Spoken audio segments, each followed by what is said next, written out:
కీర్తి సురేష్ ఏ భాషలో సినిమా తీసినా తెలుగులో కూడా రిలీజ్ అవుతుంది. కానీ రఘుతాత మాత్రం కేవలం తమిళ్కే పరిమితమైంది.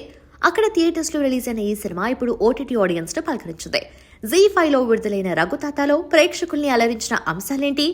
ఈ పీరియాడిక్ కథలోని విశేషాలేంటి? తమిళనాడులో హిందీ భాష వ్యతిరేక ఉద్యమాలు జరుగుతున్న రోజులవి. కయల్ పాండ్యన్ మద్రాసు సెంట్రల్ బ్యాంక్ లో ఉద్యోగం చేస్తుంటుంది. తను మాతృభాష అభిమాని. కపా కలం పేరుతో కథలు రాస్తూ ఉంటుంది. ఉద్యోగంలో చేరటానికి ముందు ఉద్యమం చేసిన ట్రాక్ రికార్డ్ ఆమెది. తనకి పెళ్లంటే ఇష్టముండదు. అయితే క్యాన్సర్ బారిన పడిన తాత రఘోత్తమన్ చివరి కోరిక కయల్ పెళ్లి చూడాలన్నది. దీంతో తనతో కొంత స్నేహంగా ఉన్న ఎలక్ట్రిసిటీ ఇంజనీర్ తమిళ్ సెల్వన్ ను పెళ్లి చేసుకోవాలని భావిస్తుంది. సెల్వన్ కపా రచనలకు అభిమాని. ఆమె వ్యక్తిత్వాన్ని గౌరవిస్తాడు. అయితే ఇదంతా బయటకి. సెల్వన్ లోపల మనిషి మరోలా ఉంటాడు. తనది చాలా సంకుచిత స్వభావం, పురుష అహంకారి. పెళ్లి తర్వాత కయల్ ని తన గుప్పిట్లో ఉంచుకోవాలనేది సెల్వన్ ఆలోచన. నిశ్చితార్థం తర్వాత సెల్వన్ అసలు వ్యక్తిత్వం ఎలాంటిదో తెలుసుకుని షాక్ అవుతుంది కయల్. తర్వాత ఏం చేసింది? సెల్వన్ తో పెళ్లి తప్పించుకోవడానికి ఎలాంటి ప్లాన్స్ వేసింది? భాషా ఉద్యమం కయల్ జీవితంలో ఎలాంటి పాత్ర పోషించింది? ఇదంతా మిగతా కథ. ఇదొక పొలిటికల్ ఫ్యామిలీ డ్రామా. ఈ జాన్రాలోనే ఓ ఫ్రెష్నెస్ కనిపిస్తుంది. స్త్రీవాదం, హిందీ వ్యతిరేక ఉద్యమం, ఈ రెండు కూడా సీరియస్ టాపిక్లు.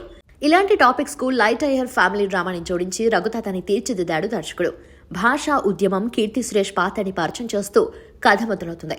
ఇది తమిళ సినిమా అయినప్పటికీ కథాగమనంలో మలయాళ సినిమా ఛాయలు కనిపిస్తాయి. ఒక్కొక్క పాత్ర ఆ పాత్రల స్వభావాన్ని ఆకలింపు చేసుకోవడానికి ప్రేక్షకుడికి కాస్త సమయం పడుతుంది. నిజానికి ఇది సీరియస్ కథ. కానీ దర్శకుడు దీనికి హాస్యాన్ని జోడిస్తూ ఆహ్లాదకరమైన సన్నివేశాలతో ముందుకు తీసుకువెళ్లాడు. కయల్ ఇంట్లో పెళ్లిగోల, సెల్వన్ ప్రేమ కథ, కయల్ హిందీ కష్టాలు, రఘుతాత డాక్టర్ మధ్య వచ్చే సన్నివేశాలు, ఇవన్నీ సున్నితమైన హాస్యాన్ని పంచుతాయి. సెకండ్ హాఫ్ లో కథ ఇంకాస్త వేగాన్ని పెంచుకుంటుంది. సెల్వన్ నిజస్వరూపం తెలిసిన తర్వాత పెళ్లిని తప్పించుకోవడానికి కయల్ చేసే ప్రయత్నాలు, బ్యాంక్ పరీక్ష ఎపిసోడ్ ప్రేక్షకుడిని ఎంగేజ్ చేస్తాయి. ముఖ్యంగా కయల్ మరదలి పాత్రని చలాకీగా తీర్చిదిద్దిన తీరు బాగుంది.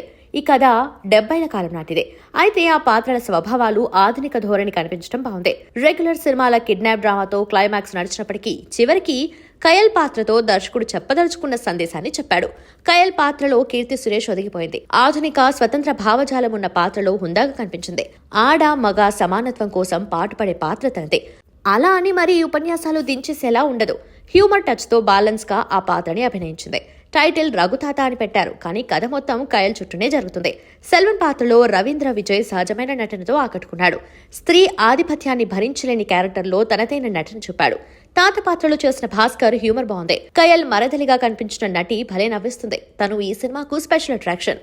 నేపథ్య సంగీతం ఆహ్లాదకరంగా ఉంది. మంచి ఆర్ట్ వర్క్ కనిపిస్తుంది. కెమెరా పనితనం సహజత్వాన్ని తీసుకొచ్చింది.